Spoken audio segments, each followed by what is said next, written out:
So today we'll start with week 3.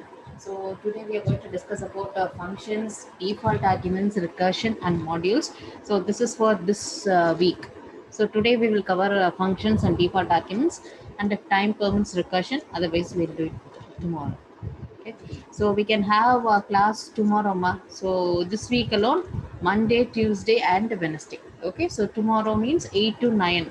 Okay. Tomorrow others are having classes from 9 to 10. So we'll have our classes from 8 to 9 a.m. Okay.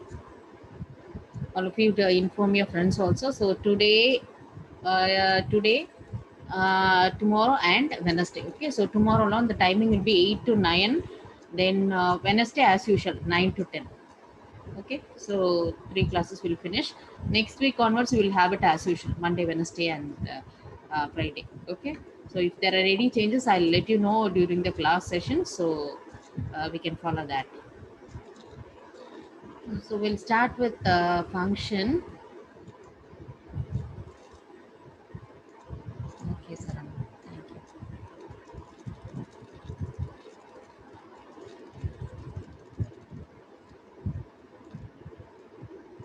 Okay. So we have functions. So we have discussed about the basics, how to work with. So everyone will be knowing about how to take a basic Python or how to work with Anaconda. You have Jupyter Notebook and Spider Notebook, and after which we have Google Colab. Okay, so how to work with Google Colab. So everyone might be aware of.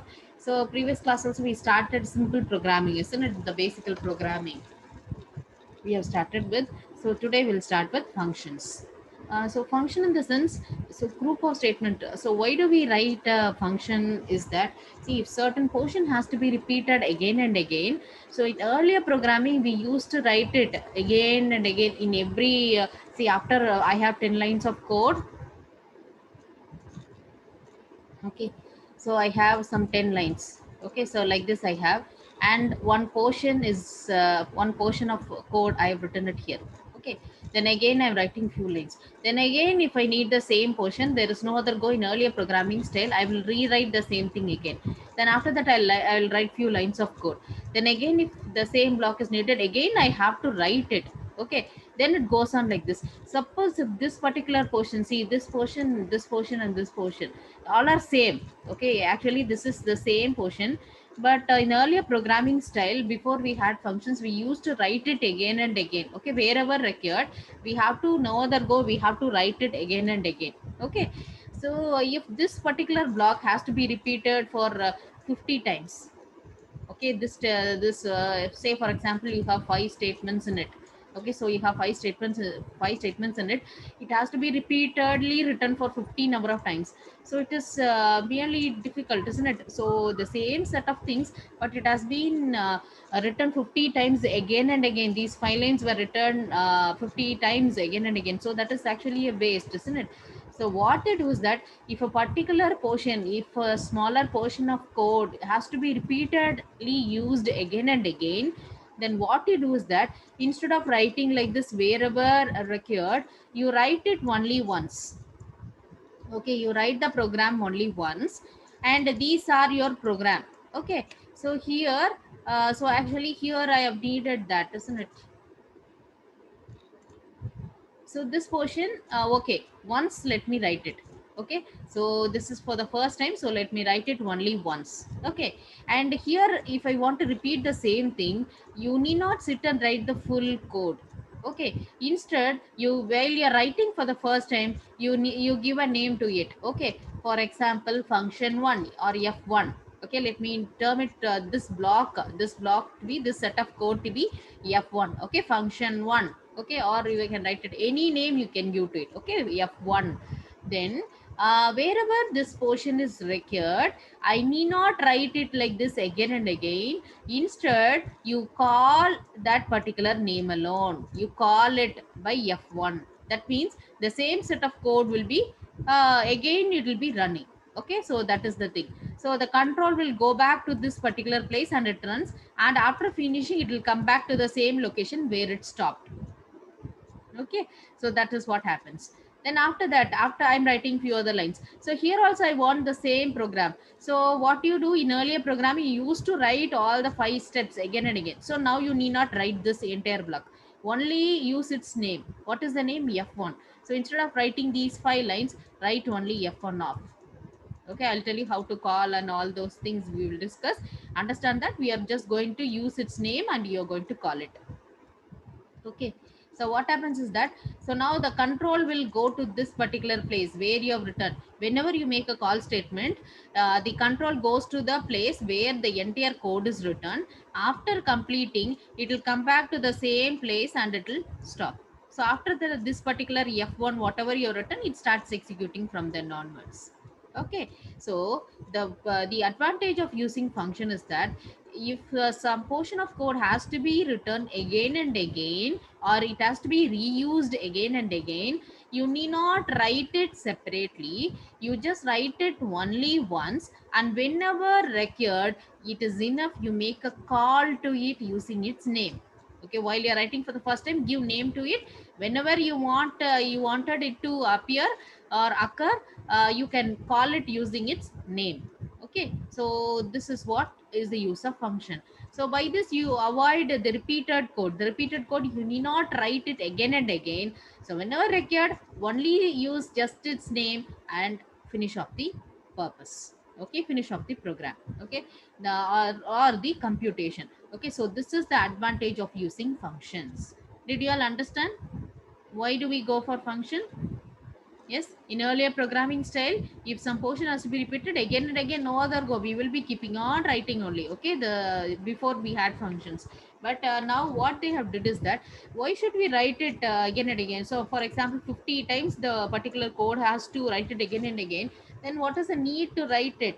It is too difficult, isn't it? The program length also will go long, and whenever the program is more lengthier, there are more chances of bugs, isn't it? So debugging also will be difficult, and you have to go through the entire code. That also will be frustrating, isn't it? So instead what they do is that, the particular block of code which has to be repeated or reused again and again, so that will be written only once. Okay, once only I will write, and I will give a name to it. Whenever I want it, I will only call it using its name. Okay, I won't write the entire 5 lines again and again.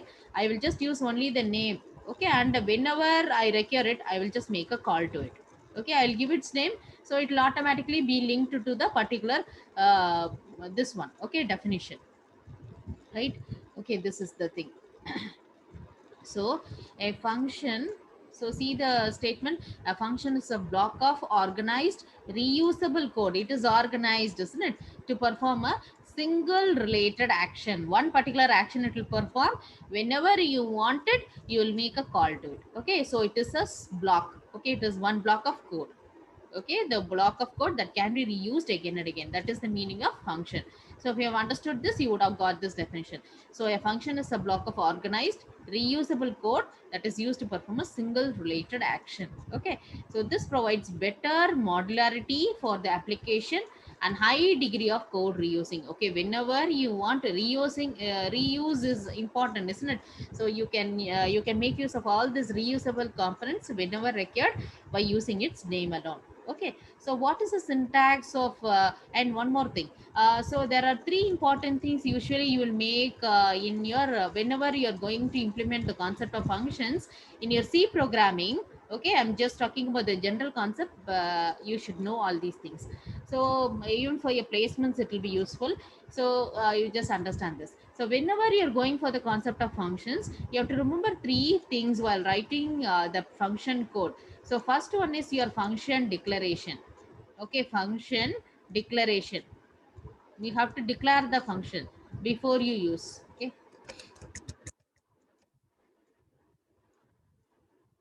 function declaration. Declare. Okay, function declaration. Okay. Then second one is function definition. Okay, function definition. Function definition. The next one is function call. Okay, whenever you're going to implement the concept of functions in your C programming, remember that we have three individual things that has to be remembered: function declaration, function definition, and function call. Okay, so since multiple departments are there, I'm telling you all these information. Okay, maybe computing students will know all these things, so it will be useful for the other department students. Okay, when you're going for placement. So you have function declaration, function definition, and function call. So whenever you are trying to use a variable, see, if I'm trying to use C equal to A plus B, what you will do? You will declare integer A comma integer B A comma B comma C, isn't it? So this is what is declaration. Okay. So why do you declare? Once when the system experiences the statement, once when the compiler experiences the statement, immediately memory will be allotted for A, isn't it? What's the use of declaration statement? Memory will be allotted for A, B, and C, and that will be of how many bytes it will be allotted, depending on the data type what you are given, it will be allotted. Okay, so integers, so 2 bytes, like that it will be allotted. Okay, how many ever number of bytes float. Okay, so depending on the data type, that those many number of bytes will be allocated. Okay, so the use of the declaration statement is that memory will be allotted for the particular variable. Okay, so whenever I'm trying to use any variable in your C or C++, compulsorily you will go for declaring the variable, isn't it? The same way, whenever you're trying to employ a function, it is important you declare the function. Okay, so you would have used void function 1, open close, this semicolon you would have used, isn't it? You would have used the semicolon. I'll just erase all these things and I'll make it new. Okay, I'll clear. Okay, so function, first one is declaration.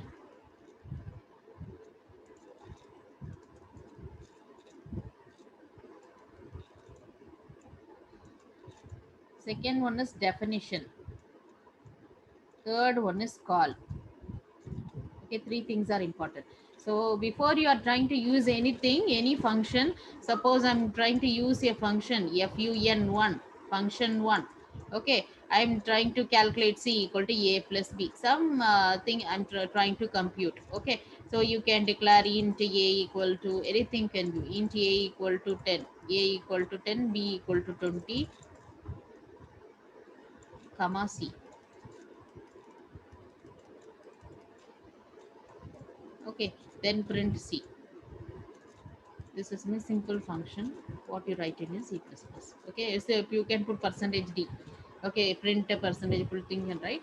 If we are not going to have any return statement, I will just give it as void. Right? This is what you would have used in your function. Okay, so first one, what you have to tell, you have to tell the return type. Okay, usually you will tell the return type. What is mean by return type? So print C, everything I'm just doing it here, and completely I'm just printing it here itself. Okay, so I'm not going to return the answer to any particular location. So in that case, you can use void. Void means it does not return anything. Okay, suppose if you are using integer, so you are using, you are passing, say for example, instead of print statement, you are giving return statement, return of C. I'm not going to print, I'm just going to give return of C. So return in the sense, usually this is your main program. Okay, in the main program, suddenly I want this particular function.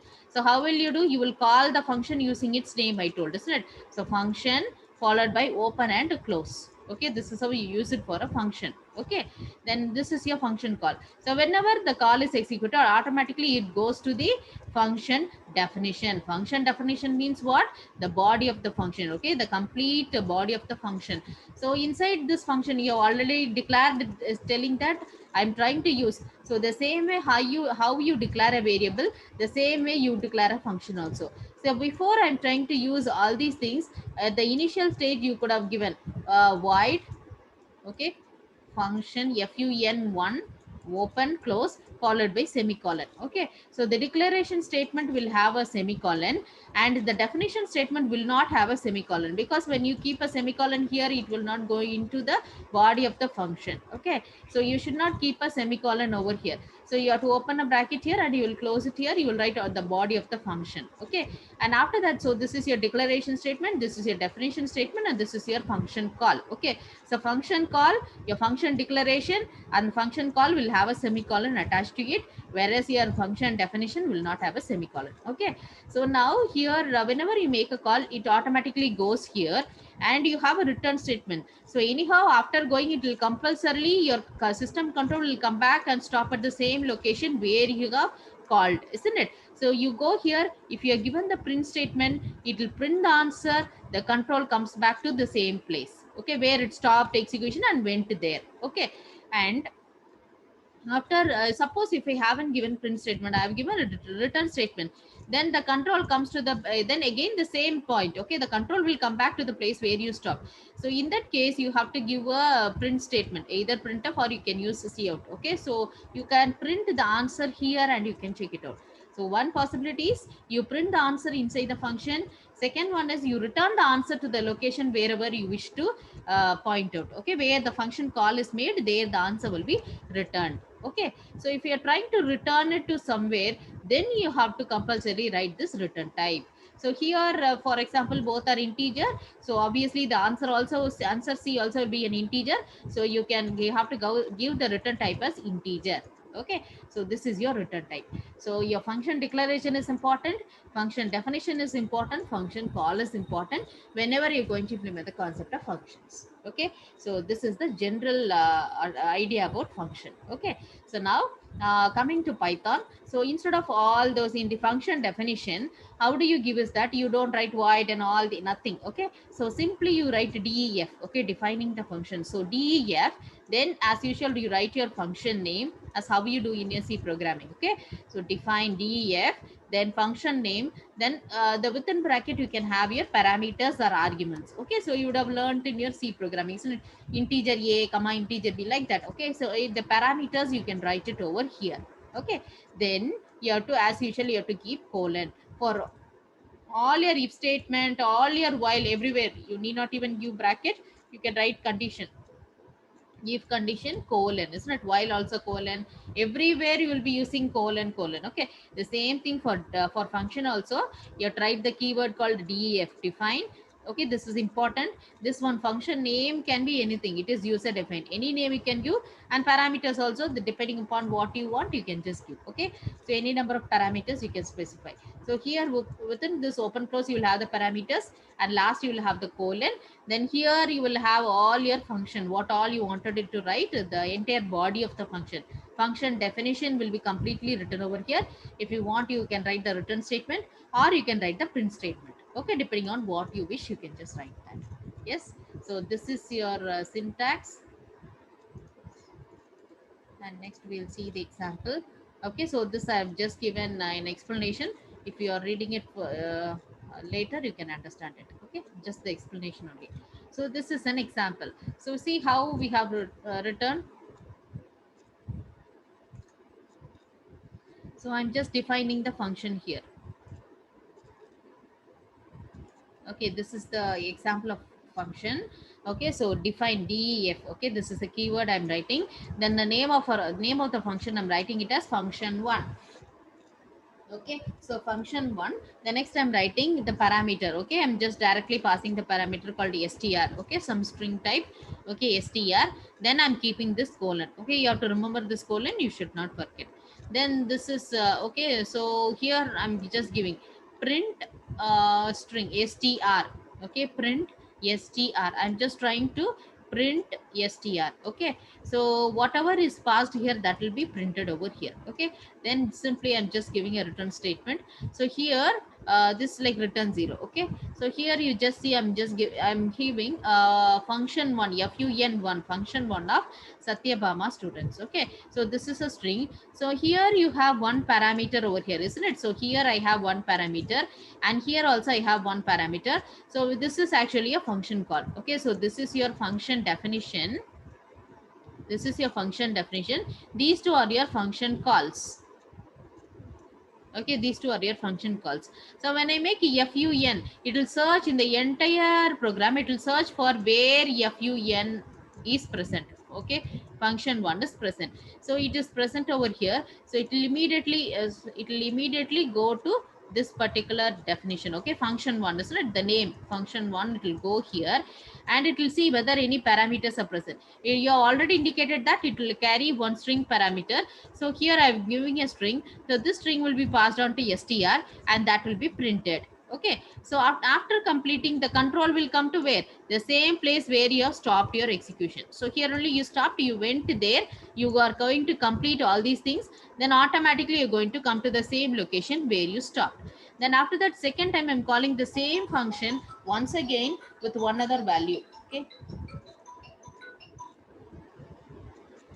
I'm having one other value. So VAL 1003 Python programming. Okay, so I'm passing this over here. So it moves into this particular place, and again the particular string is being printed. Okay, so can you try it out and see? Just can you try it out and see in Google Colab?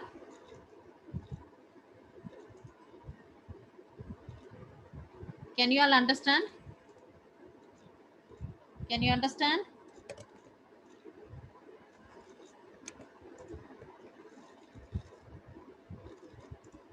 Okay, thank you.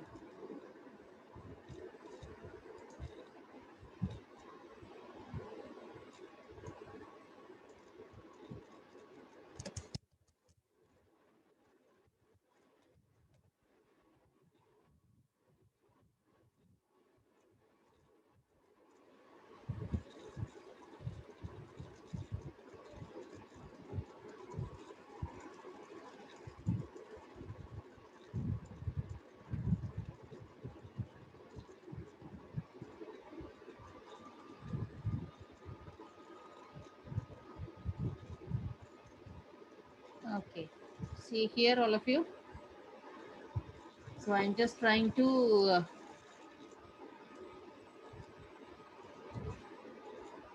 okay, okay. So I'll just copy and paste it. You can check it out.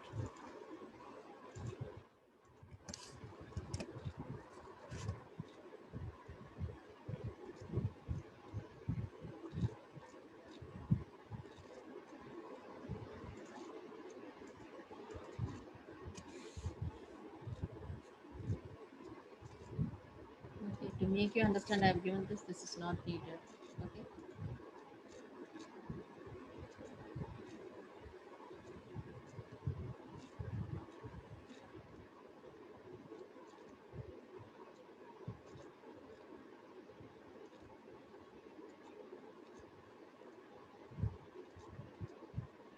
Okay, did you all get the output? So first the it'll go and search for where the function is present, and str I've given one parameter, so the input will be passed over there and it will be printed. Okay, Amrit completed. Yes, good. Akhtar Alfi completed. Good. Okay, so let us do one more example now. So I'm doing arithmetical operations using function. Just go through the program. So so by seeing, I think you'll be able to understand. So I'll just show the PPT. Yes, all of you try this program. Try it out. I think this you can try. I'm just initializing the value n1 and n2 here. See and type it. Only then if there are any errors, you can trace it out. Okay. Then remaining programs I can copy and paste it, but one or two you must do. Only then error tracing all you will know it. Okay, so I'm just initializing n1 and n2 to some value. Then after which I'm just giving see, I'm using return statement here. In earlier you are printed, isn't it? Earlier you have just only printed. Here I'm using, inside the function I'm using a return statement. Okay, so whenever you are returning the statement, the answer will be returned to this particular location. Okay, please listen to me, and after that you can do that. Listen to me. So I'm just using the keyword called define. I'm just using the function name to be add, and parameter I'm passing. Earlier I used only one thing, str, one string. So here I'm using two parameters, x comma y, and I'm giving a colon over here. Then so return of x comma x plus y. Okay, so return statement means the answer will be returned to where you called. So where I made the function call, how do you call the function? Using its name, isn't it? So what is the name of the function? Add. So I'm using the name called add. Then how many parameters you had? X and y. Okay, so you call something to be actual parameters and formal parameters. So that means n1 and n2 are your actual parameters. So actually you are supplying the original value over here. Okay, so n1 and n2 only you have assigned the value. So that is your actual parameter. This value will be fed formally into x and y. Okay, into x and y. So this is your formal parameters. Okay, this is your formal parameter. So actually where you are feeding your input n1 and n2, that is your original input. So that is being fed here. So this is your actual argument, and it is formally captured by somebody else called x comma y. So that is your formal argument. So remember that the first n1 will be mapped on to x, n2 will be mapped on to y. Okay, exactly, the first with the first, the second with the second. Okay, so these things hope you will know in C itself, isn't it? So you can refresh all those things. So the first one will be forwarded to first, the second will be copied to the second one. Okay, so you just started here, it goes over here. After completing, it will return back to the same place where you stopped. So you called it here only, isn't it? So now since you are giving a return statement, for example, if I given so 40 plus 20 60, so the return of 60, what answer you will have here? Here you will have return of 60. RUTURN, return of 60. Okay, so now return of 60. So it's not minus 60. Okay, it is 60. Then what happens now? You have to print it, isn't it? You haven't printed here. So the value should be displayed. So this 60 will be passed on to this particular location. So in this location, okay, so in this location, 60 will be available. Okay, so 60 will be available. So that has to be printed, it has to be displayed, isn't it? Only then you can see the value. So that's why I'm giving a print statement here. Okay, print sum equal to this answer will be printed. So either inside the function itself you can give a print statement, otherwise while you're trying to call you can print it. Okay, so these are the two ways you can use it. Yes, so hope you could understand this. It is merely the simple C only, but only with few syntax differences. Okay, the concept is similar as what you have used in your C language and C and C++. So now you can, I'll clear everything. You can just try it out, verify and see whether you get the output. Please all of you rename with your registration number followed by name. See students, last class I've uploaded a new name list in WhatsApp group, and those students have to fill the Google sheet which I've shared last week, but few of the students haven't filled. Only if everyone fills, I can just upload everything in your LMS also, ma. So otherwise it will get delayed. Okay, see all of you, so today also I'll just share that link. So those students name that is present in the recent name list which I have sent through WhatsApp group, those students only will be considered for this batch. Okay, so please those students fill the Google form. Okay, I'll share it at the end, please fill that. Those who haven't filled last week, only few has filled, few haven't filled. Those who haven't filled, please fill that. Okay, only then I can update the complete LMS and I can put all the materials there, otherwise that one will be delayed. Okay, so stick on to it. So I think people would have done that.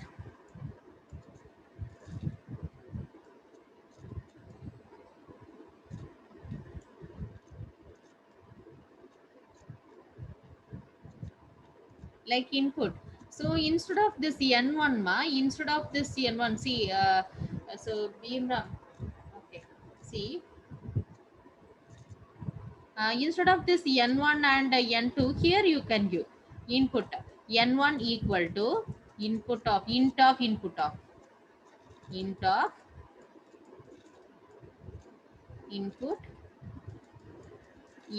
n1, enter n1. Okay, and n2 equal to int of input of, like that you can use. Then you can get the input from the user. Is it right? Instead of directly giving the value, you can use input statement. This is your scanner statement and cin statement you use in your C programming, C and C++. So here in Python, you'll be using int of input of. Okay, int of input of. Okay, input statement you will be using input, input. So depending upon the data type, what you wish to have, int or float, anything can use. Okay, and directly without int and float, if you are giving input, the by default whatever you get will be the form of string. That's it. So for string only, you need not give int or float or str also, no need to use. Directly give n1 equal to input of now, it will get the string. Suppose if you want int and float, you have to specifically mention the type. Okay, int or float. Okay, Bhimram, that is how you use that. If you no need to get it here. Nagamurari, once again, you wanted me to explain. Okay, Jyoti Raghavendra, that's not a problem. We can join. Okay, so a recorded session, I don't think I can put it in LMS. So I will create a separate what Gmail. Okay, I'll create a separate mail for this one. Then in that I'll put and everything I have to share. The thing is that main thing is that I should all the students. I want the email ID of all the students. So if you all give your cooperate and give your details, then only I can. Few has given, few haven't given. So consolidation is quite difficult. Okay, completed. Anyhow, within this week, we'll try to sort that, all those things. Okay, got the output. Okay. Nagamurari, you wanted to explain me?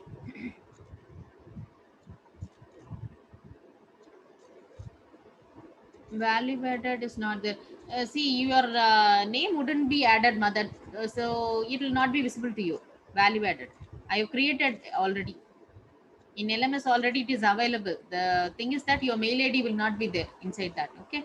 So completely have to what re-register students only. I have to remove people and I have to add. Okay, okay. I'm ready. Once I'll just explain you once and we'll move on to the next program. So here I'm just giving n1 and n2. Okay, n1 and n2. Then I'm giving add of. I'm making a function called add of n1 comma n2.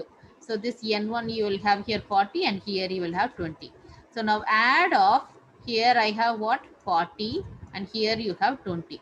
Okay. So now add of, this is the name. Now inside the program it will search for where this name is present. Add of and one function with the two parameters. Okay, so now it will come over here, add of x comma y. So this is your actual parameter n1 and n2. This is your formal parameter. So the first one will be passed on to the first, the second with the second. So here 40 will be there, add of 40 comma 20. Y will have a value 20. Okay, here I will have 40 comma 20. Okay, so x will be equal to 40, y will be equal to 20. Okay, and then later programs I'll tell you how to change and you can give. Okay, so one other way is there. I'll just tell you keyword arguments are there. I'll tell you how you can change and give. Okay, the varieties I'll tell you after this. So now after so now the values will be available. I'm giving return statement, return of x comma x plus y. So 40 plus 20 60. Okay, the return of 60 will be available here, x plus y, isn't it? So return of 60 will be available. So from here only you suspended and your control system control goes over here. So once when you give return statement, automatically control will come back to the same place where you stopped your execution. Okay. So this is the place where you stop your execution. Okay, this add of, okay, and you went and you will return back after completing, you will return back to the same place where you stopped. Okay, so in the entire place now here 60 will be available. This 60, okay, 60 will be available over here. So since I haven't used any print statement inside the function, so at least while you're calling the function, it is mandatory that you give a print statement. Okay, one thing is that you will use it like this also. Z equal to add of n1 comma n2 and print z you can do. This statement can be split up into two lines or it can be written as one line also. Print z like this also you can give.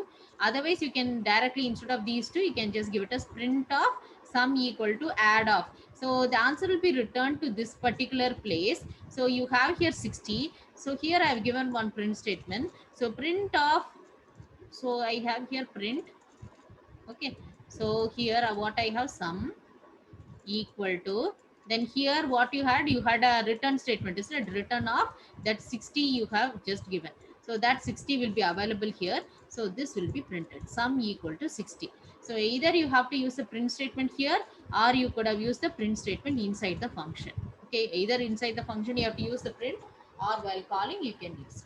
And one other thing is that while calling, if you are trying to use, you can even give it like this: z equal to add of n1 comma n2, and next you can print z. That is also fine. Okay, with whatever you are comfortable with, you can just do that.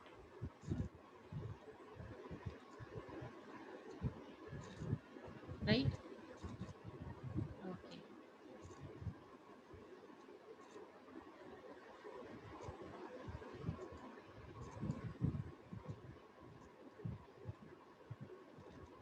Okay. Did you execute and see, Kumar? Kumar, did you execute and see? So first you will okay. So first you will take n. Okay, n equal to function of 9. So that 9 will be passed inside that function. Okay, fun of 9. Okay, so 9 is greater than 5. If 9 is greater than 5, then again the same function. This is what you call to be recursion, recursive function. Okay, the same function is being called again and again. So function of I minus 1. Currently you have what? 9. Okay, so 9 minus 1. Okay, so 8. So again it will go back to the same function. Okay, function of 8. So like that it will repeat. Only when it meets an else case it will come to the last return I. The last I value will be printed. That's it. It is just a recursion, ma. It's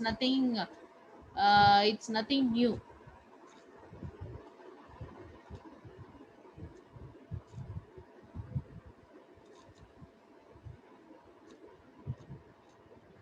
Okay, okay, you don't get it.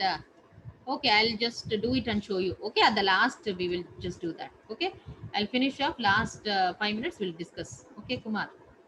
Yes, we'll let students finish this. Then last we can discuss. Okay.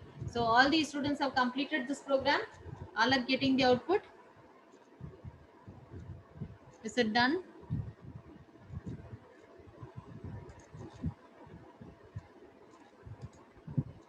Okay, done. Yes, good. Okay. So those who haven't completed, I'll just copy and paste it. Those who haven't completed, you can verify.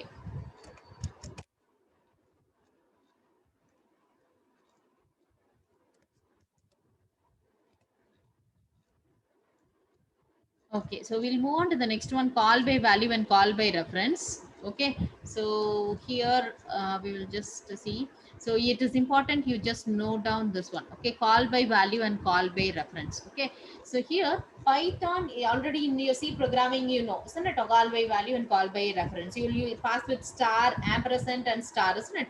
So that's your call by reference. Directly when you pass the values, you have call by value also. Two methods are available in C and C++. Okay, so here how do we do that?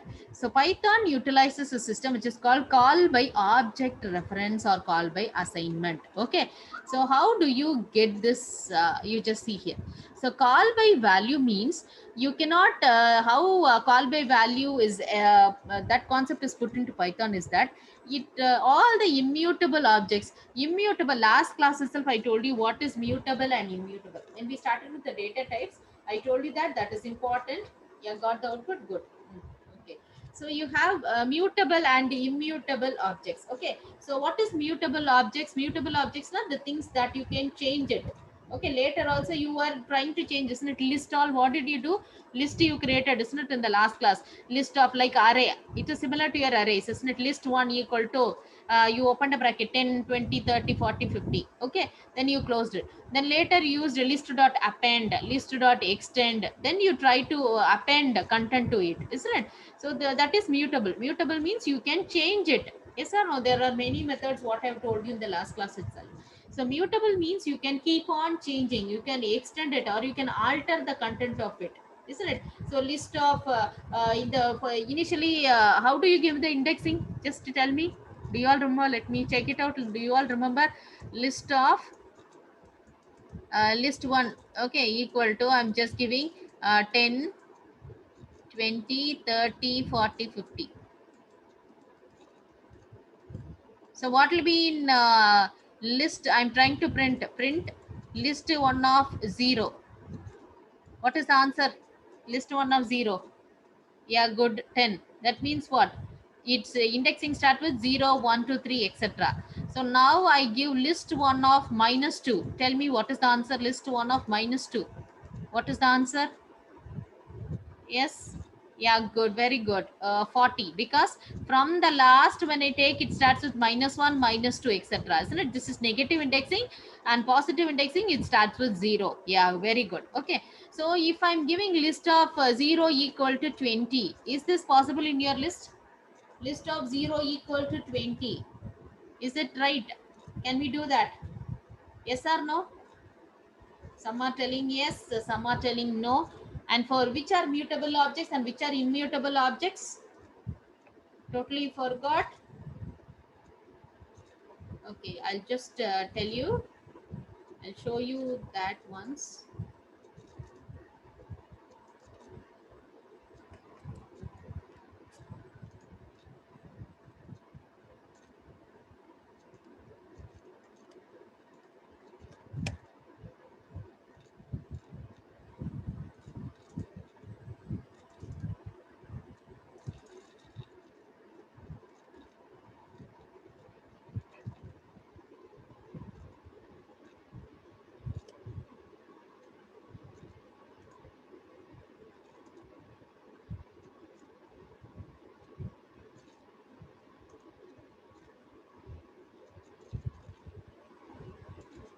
Okay, see here. So please take a screenshot and keep it. Take a screenshot. Example of mutable and immutable types. Yes. See here, I'm giving a list. Color equal to. Okay, the list name is list1. Last I used. Here I'm using color of. If can't I give color of list 0 of, I gave it to be 20, isn't it? List 0 of 20. Can I make it or not? See this and tell me. Is it mutable or immutable? See the tuple one example I've given, and list also I've given an example. Yes, it is mutable. Mutable means what? I can change it. Yes or no? You see the output of mutable objects, all of you? See the output of mutable objects? List. I've used a list here, isn't it? I'm not using dictionary or set. I'm just using only list. Yeah, type tuple is immutable, right? Right. Okay. So that Unicode we will just do it later for the other end programming only will be using. That time I'll tell you. Okay, Unicode. Let us not confuse too much now. Okay. So UTF-all I'll just tell it later. Okay. So you just see that. So list is what? Mutable. Please all of you take a screenshot of this one and keep it. Take a screenshot, all of you, and keep it. So later if I ask, you should be able to tell me what are mutable and immutable data types. Okay, list, set and dictionary, remaining our normal built-in types. Okay, like int, float, boolean, string, and along with the tuple also is immutable object. Immutable now, you can't change it later. I can't give tuple 1 of 0 equal to 4 now. That is not possible. Whereas the same thing, if I do it with list, it is possible. Okay, so please you should know that. So this is mutable and immutable one. These are the examples.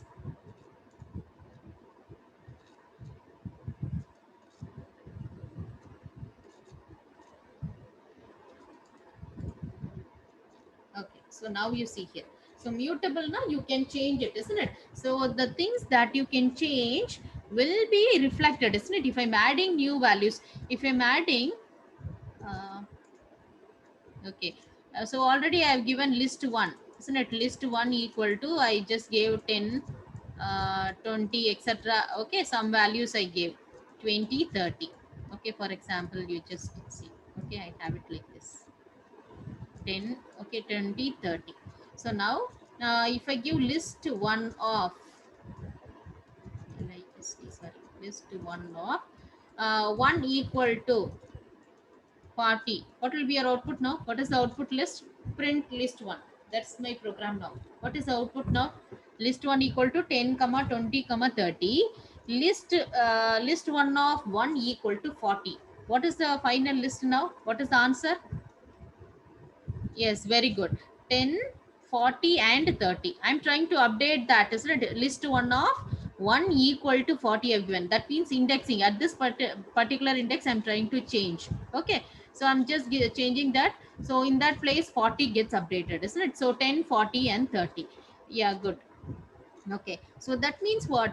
The changes are reflected. Whatever I changed recently, 40, 20 has been replaced by 40, right? Whatever I'm changing recently, that changes are being reflected onto your original list also. That means what? Can I tell it as call by reference? What is meant by call by reference?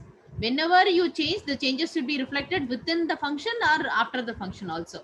Okay, whether you're within the function or after the function, the changes should be reflected. Okay, so that is what we call to be call by reference. So in Python, they tell that all the mutable objects can be considered as call by reference, because those things I can just change it. Okay, so all the mutable objects, okay, list, set, and dictionary. Okay, so all these things are mutable. So these mutable things I just refer it as call by reference in Python, because even if I try to change in the middle, those changes are being reflected every time. Okay, so that is what you call to be call by reference. But whereas call by value, in the sense, those can be achieved by using immutable objects. Okay, like I can't change the string in the middle. Okay, I cannot change. String is an immutable object. So string now, once if I give, I cannot change the middle of the character. Yes, and I'm just giving the word called Satyabama, and I cannot now try to change y Satya, Sathy. Suddenly if I wanted to change y, I couldn't change that individually. Okay, so it is an immutable object. So that means once if it is given, it is given. Okay, so you have to, next time if you want it, you have to give a different thing, and then only you can get it. So all immutable objects. Okay, so your call by value is achieved by immutable object concept, and your call by reference, now all mutable, you can achieve call by reference using mutable objects, and call by value using immutable objects. Okay, please be aware, you can take a screenshot and keep it. So call by value now, it is achieved using immutable objects, and call by reference is achieved by using the mutable objects. Okay, so call by reference now, list, just remember this list. Whenever changes are made, the changes will be reflected to the final list. But whereas in your string and all the other, or for all immutable objects, once defined, you cannot change it. Okay, so the changes will not be reflected there to the original one. So that is what is call by value. Okay, so please take a screenshot of this one and keep it. So this will be useful for you. Okay, mutable and immutable. Okay, now example of call by value. Okay, so call by value, you see, so I'm just giving define test. Okay, I'm just giving a function defining def. Okay, so test, test is the name of the function. I'm passing a parameter called, only one parameter called is string. Okay, string, string.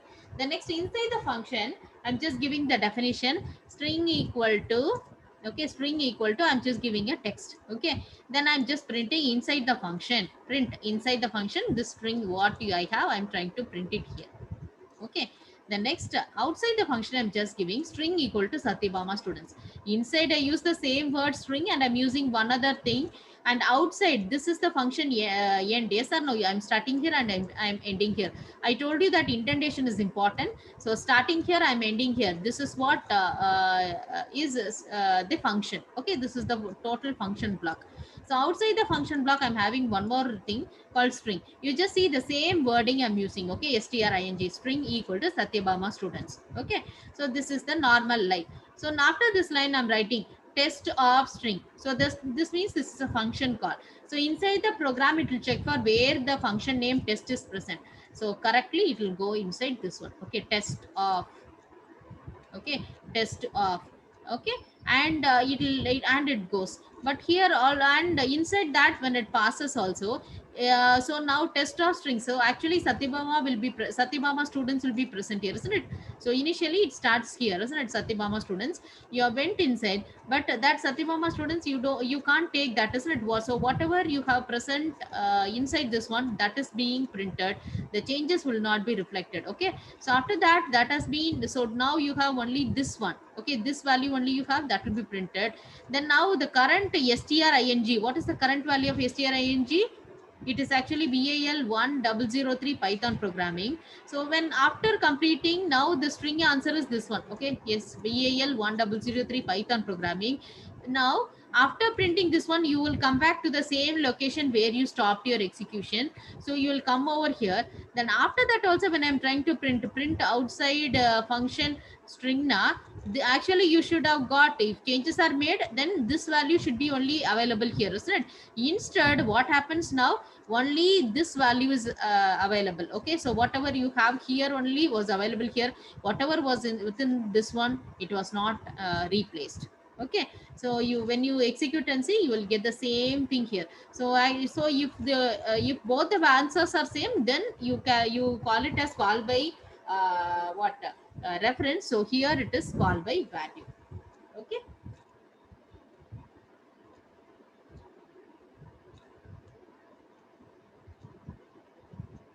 Okay.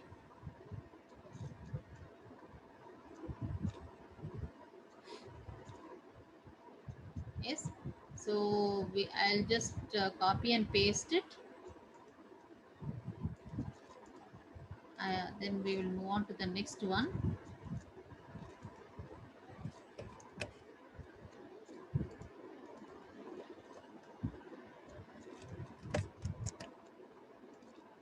Okay. Yes, Saranand. Good.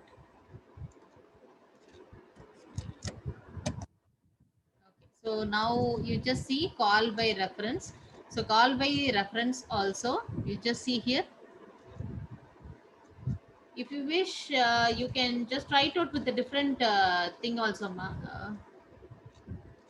Are you getting confused with local and global scope, Saranand? Are you getting confused with that? You say you can use a,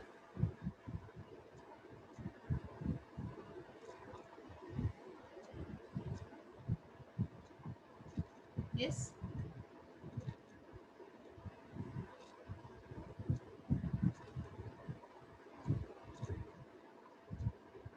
Okay, you've given another input. Okay, ma. Okay, Shweta. Good, good. Very good. So those are completed. Please try this. So what happens here? Can anyone get recognize whether it is call by value or call by reference? I've given you the heading. So what is the difference here?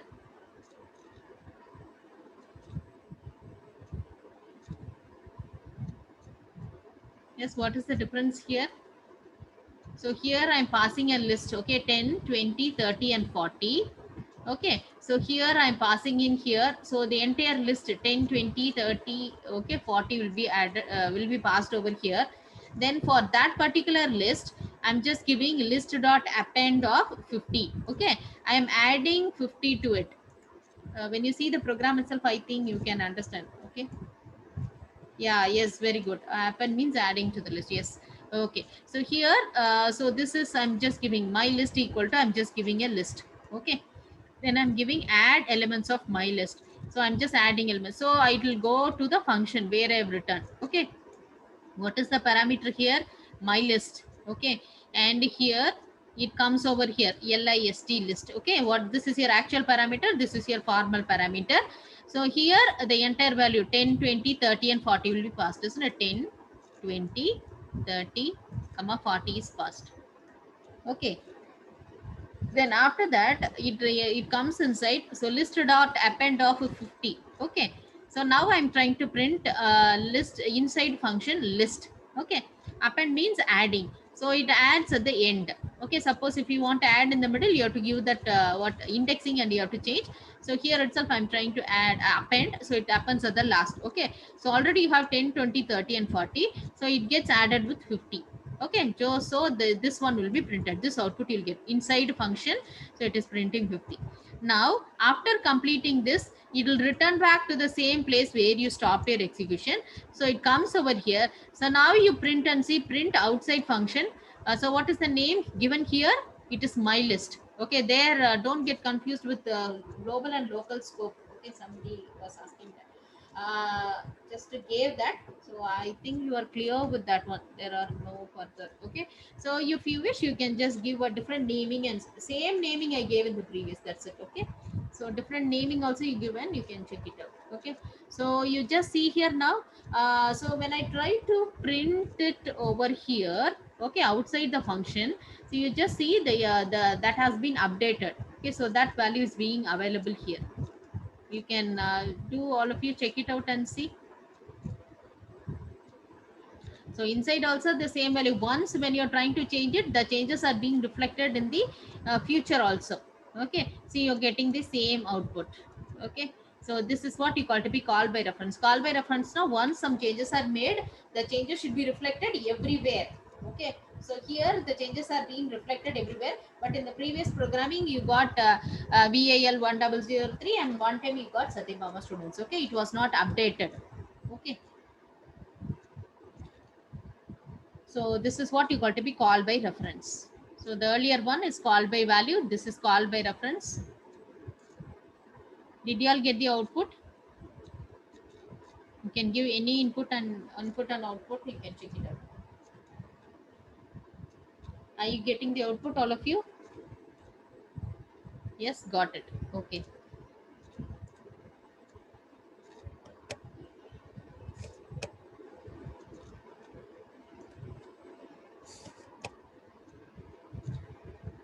Okay, completed. Okay, if completed, then next we'll start with the function arguments. Yes, very good, Shweta Kumari. Yes, got. Yes, very good. Many has got the output. Very good.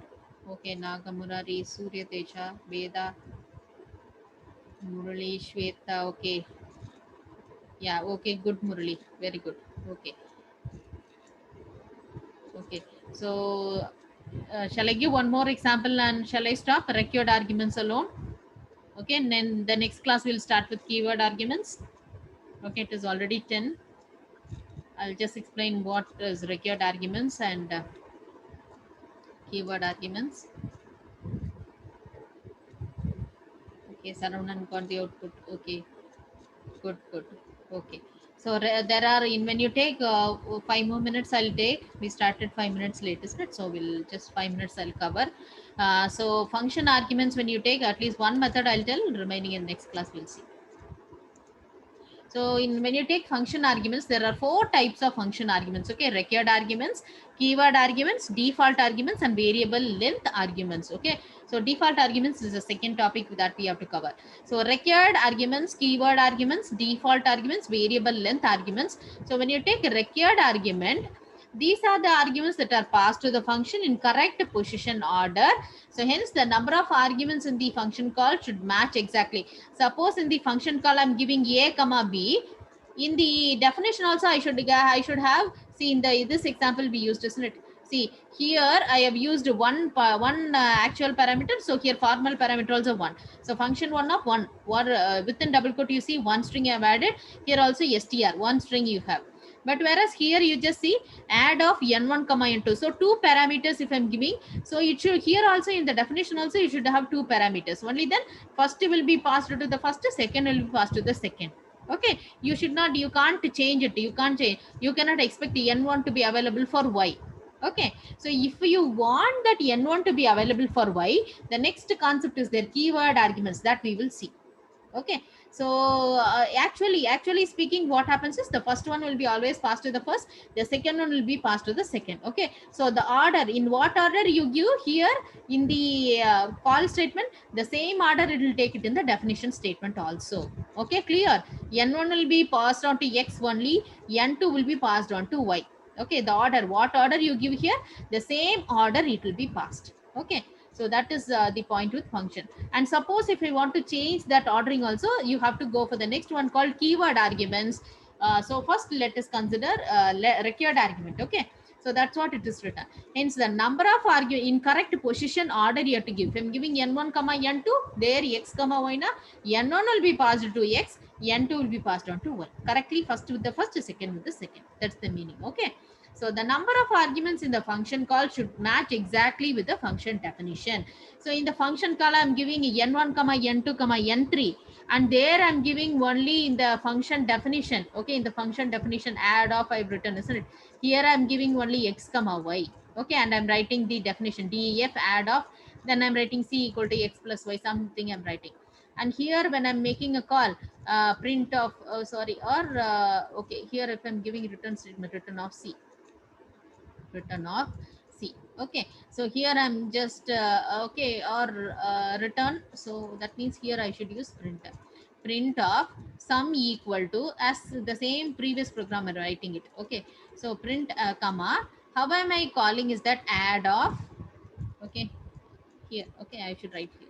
So add of, I'm writing it as n1 comma n2 comma n3. Is it right now?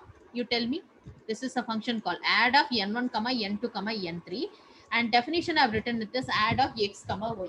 Is it correct now? Is it right now? Yes, previous program I'll show you, Amen. Yeah, it is not right, because exactly it should match, isn't it?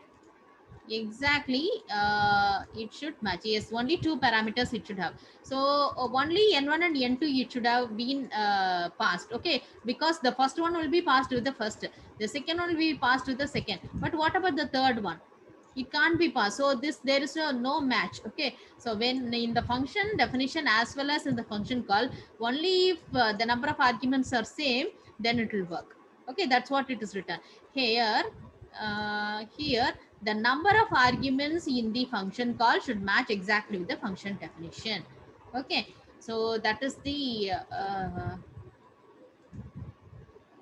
okay point I've given. We just see here. Okay, just see this one. See this example of required argument. Here I have one definition. Okay, def function fun1 of string. Then I'm passing print string and return statement. Okay, return 0, that's the meaning. Then first time passing fun1 of, is it right? Why am I getting here the output of this program? I get an error over here. Why? Please tell me, why am I getting an error for this program? See, in this line it is showing me an error. When I executed this program, it is showing me an error here. Why?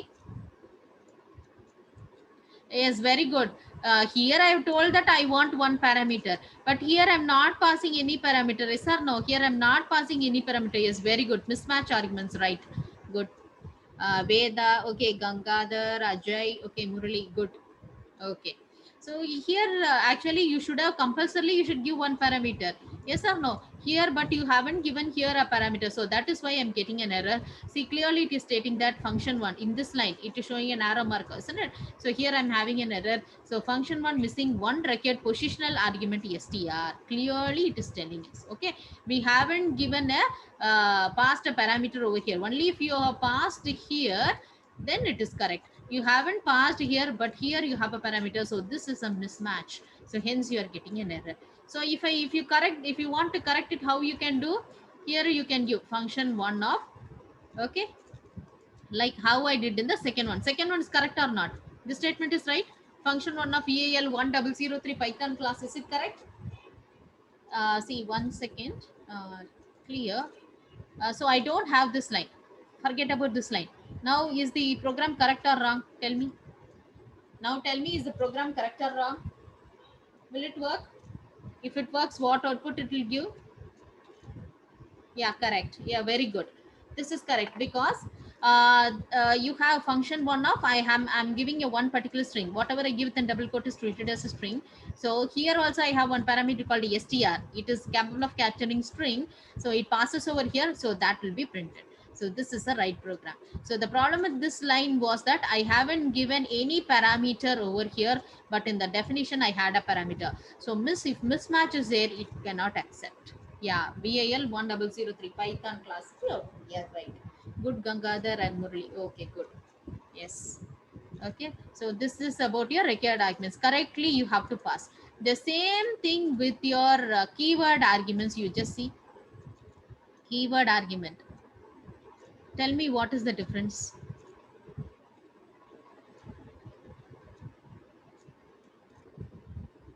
Tell me what is the difference I have used here. Yeah, are you able to see any difference here in this program? So if you find out with that, we will stop. Okay, we are assigning it to a variable. Good, very good, Murali. See the difference here. Yes, str. Yeah, okay. Directly we have given the assignment. Okay, see, usually the next one is keyword argument. Okay, the second type is, first one is required argument, the second type is keyword argument. In the keyword argument, see, in the previous program the same thing, you used function one of str, print str.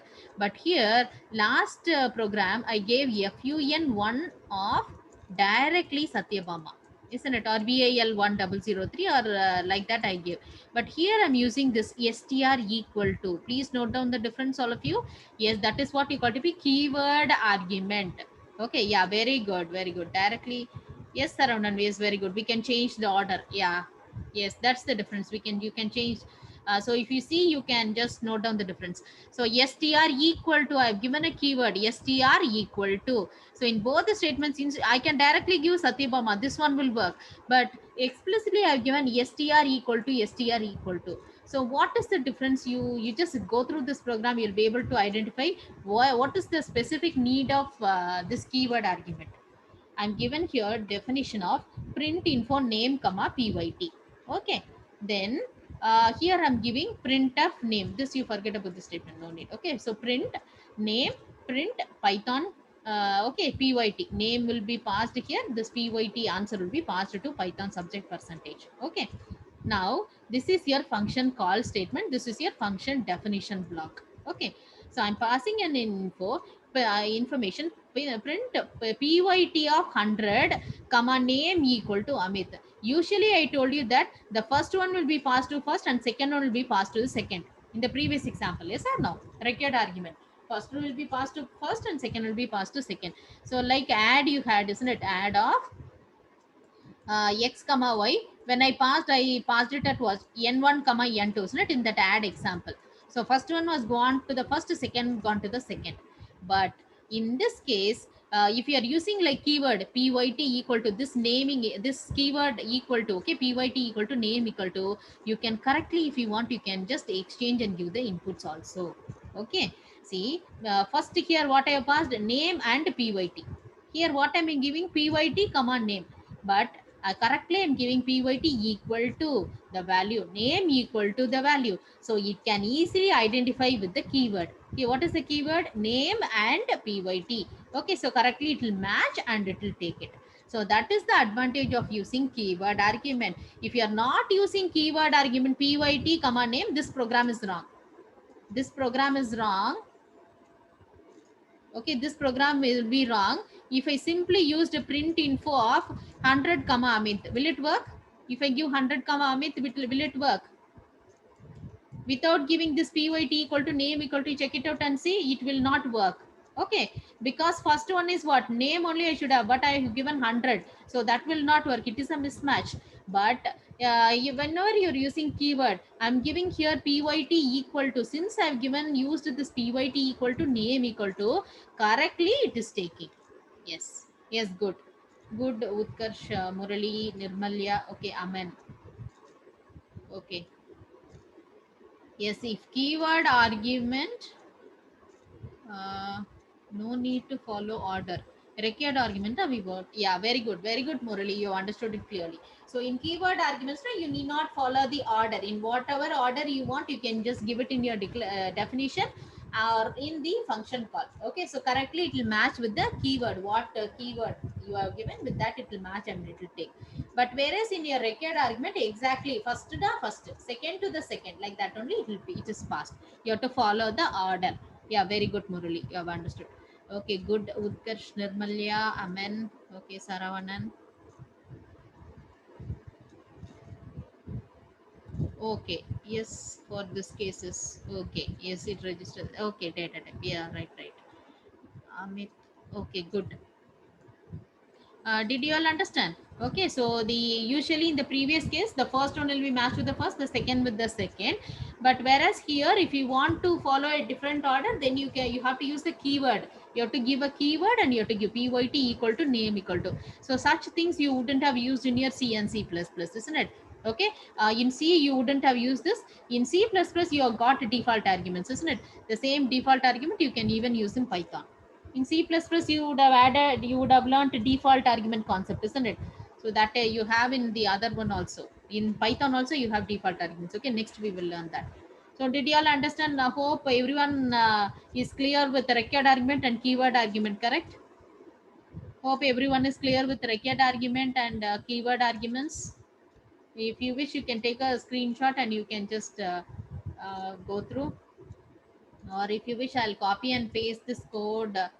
You can just practice and check it out.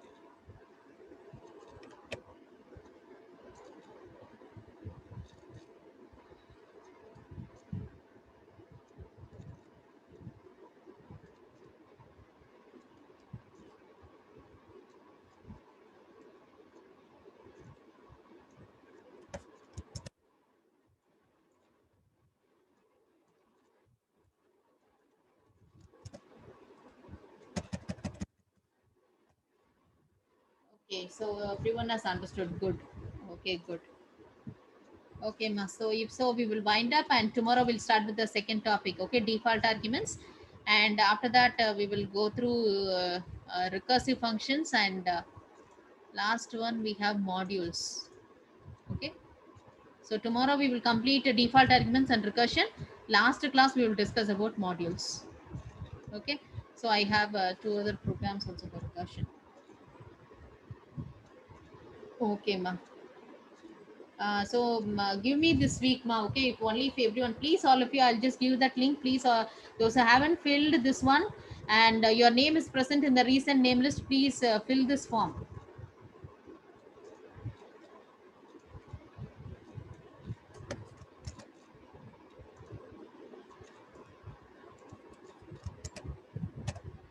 If your name is already present in the recent name list, what I've sent you, okay, if your name is present in the name list what I've sent you recently, and if you haven't filled this Google sheet, please fill it.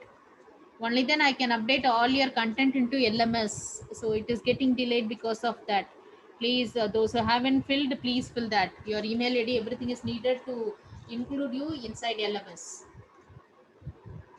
Yeah, yeah, once if this problem is done, ma, all the things I will upload. That's not at all a problem. Everything can be uploaded. Since there are so many extra students, it is too difficult now to manage, because all the marks and everything will be retrieving from LMS only finally. So it will confuse. So we have to. So if you have already filled last week, please don't fill. Yes, well, last week if you have filled, please don't fill it, ma.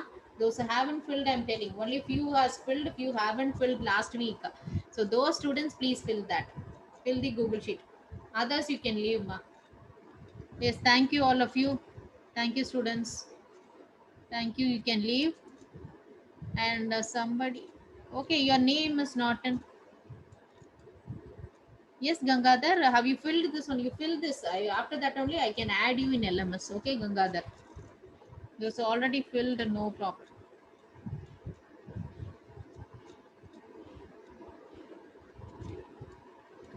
Okay. Thank you, all of you. Thank you. Okay, Kumar, we'll just discuss. Okay, thank you, all of you. Those are completed, you can leave. Those are filled, you can leave. Kumar, we will just see that program.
Okay, so please send which one, ma?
Okay, those are completed. You can leave. Okay.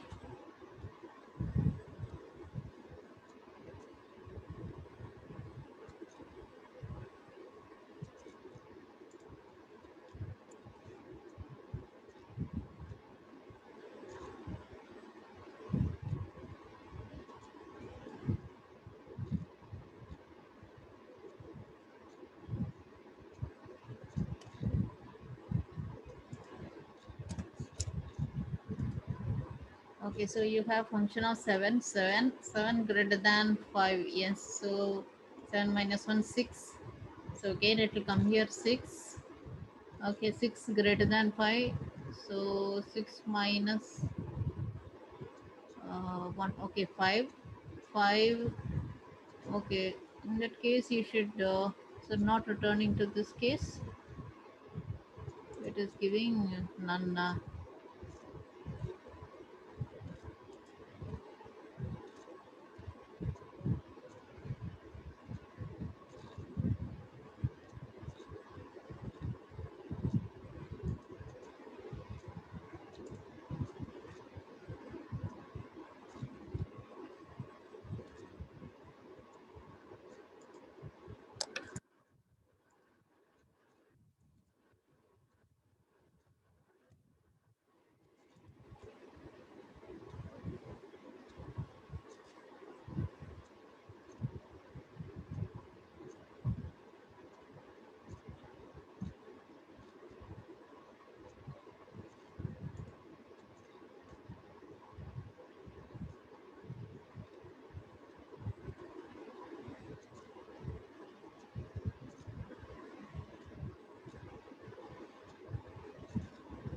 In this case, also it goes.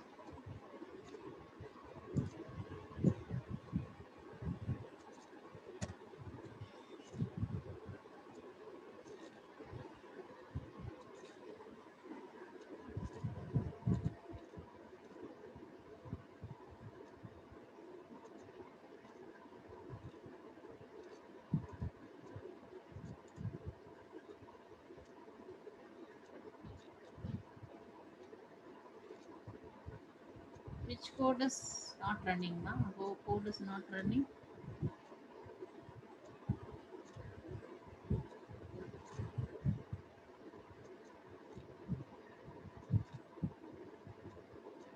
It's running here, Nama. Print info name, comma PYT.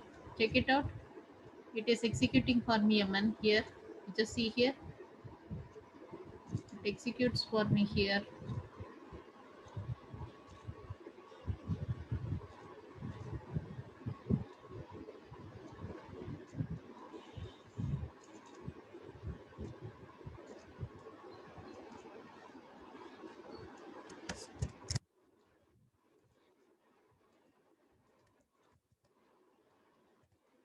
Check it out, Aman. I'm just I passed the code to your number.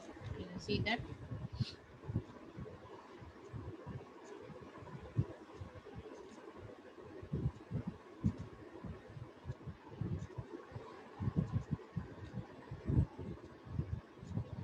Okay, check whether it is working or not. Okay.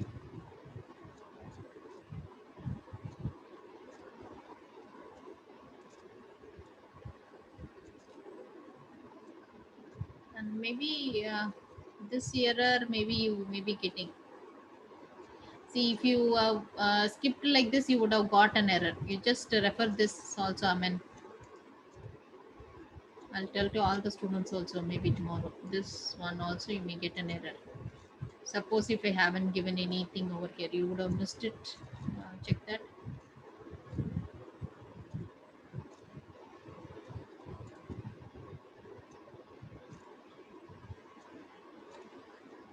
Okay, so this I'll tell you now. Okay, so it is 10:26. I'll just tell you, Kumar. Okay, what about this one? I'll just find out and I'll tell you. Okay.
Are you not getting output, Aman?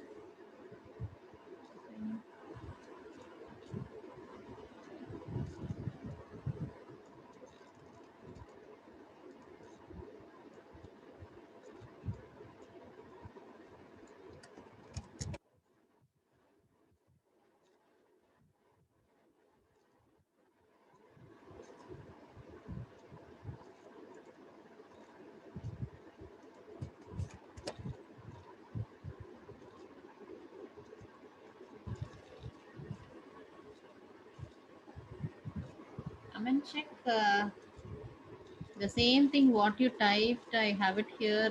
I'm getting the output.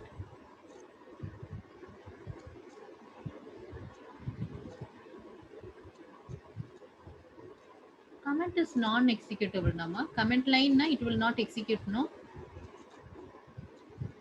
Comment means that will not be executed.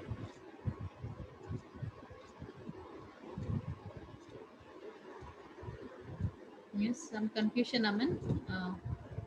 Comment means it will that will not be executed at all. For your reference, okay? Are you getting output, Aman? The same code what you've used. See, I'm just getting the output. Just check. Same thing. Okay.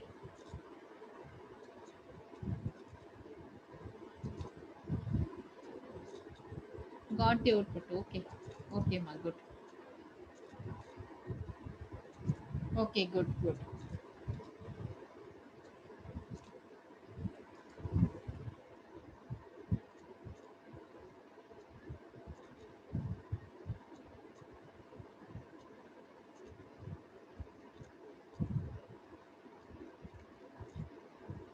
So maybe Kumar mutability, that immutability that holds here, maybe okay. That is the point. If you're printing inside, you're able to get the answer. No, no. Yesterday, Sunday, you don't have. See, all of you. Tomorrow only you'll have class. Ma. Tomorrow we have classes. Okay. Tomorrow only. Kumar, you just did you notice? Kumar, you are there or not? People might have left. Kumar, you if you are there.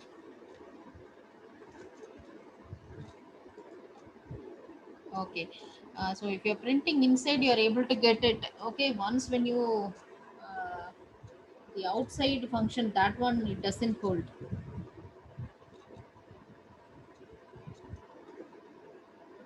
Tomorrow 8 to 9. Okay. Tomorrow timing 8 to 9.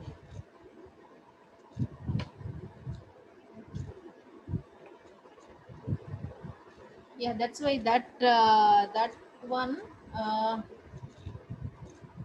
here that doesn't take. Maybe I think due to that immutable property. Okay, immutability it would be. Okay, we have call by reference and call by value, isn't it? Okay, so immutability is there, number for list and set and dictionary, no problem. References, those references are occurring. Okay, but whereas for this one, all your integers and what float and all these are immutable type, no? The changes will not be reflected. Okay, it would be due to that. Mutable and immutable, no? Yeah, but this one, maybe that one, I think so. It doesn't take up this. Maybe it is affecting some. Due to that, we can check it out and see with the list also then.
same program, check it out now. Spacing problem only, ma'am, nothing else.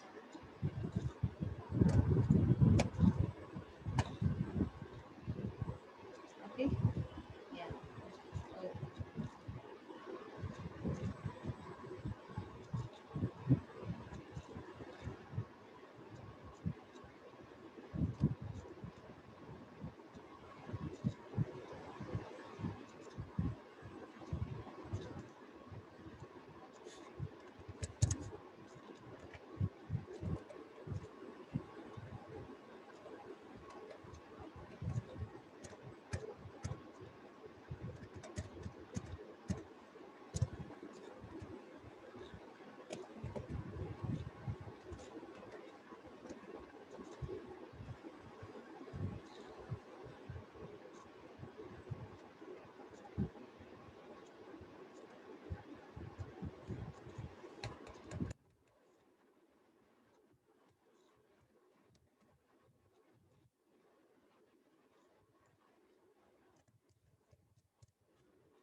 Kumar, I think this is due to mutable property only. The list, everything you are able to get it, no? Correctly, you are able to get it. Okay, that is due to that only. Similar to your string. Okay, due to that immutability property, mutable and immutable only. So since that is due to that only, otherwise your there's no other problem here.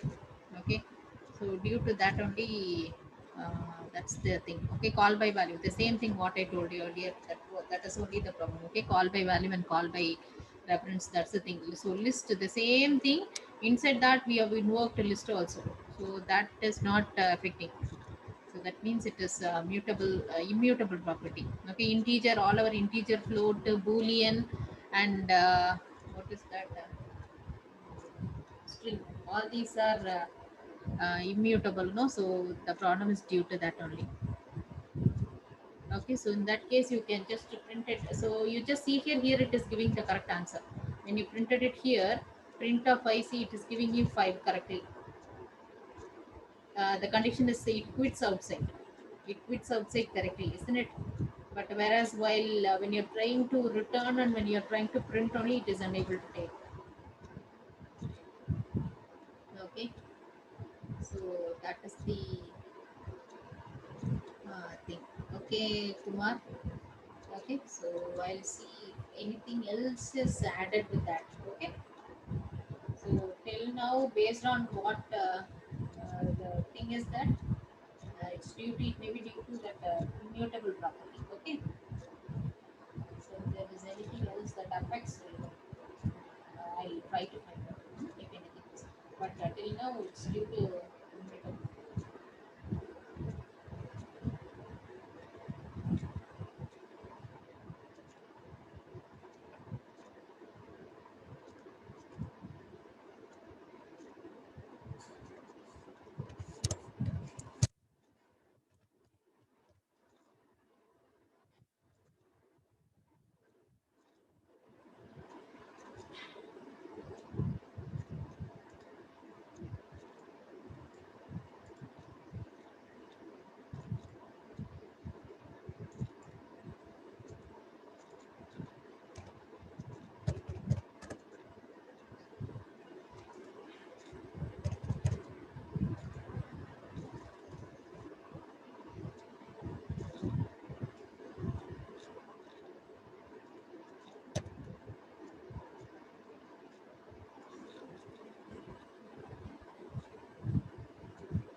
Okay, so that's fine. Okay.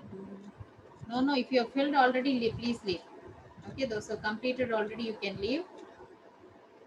Yes, okay, ma'am. Thank you. We'll close the session.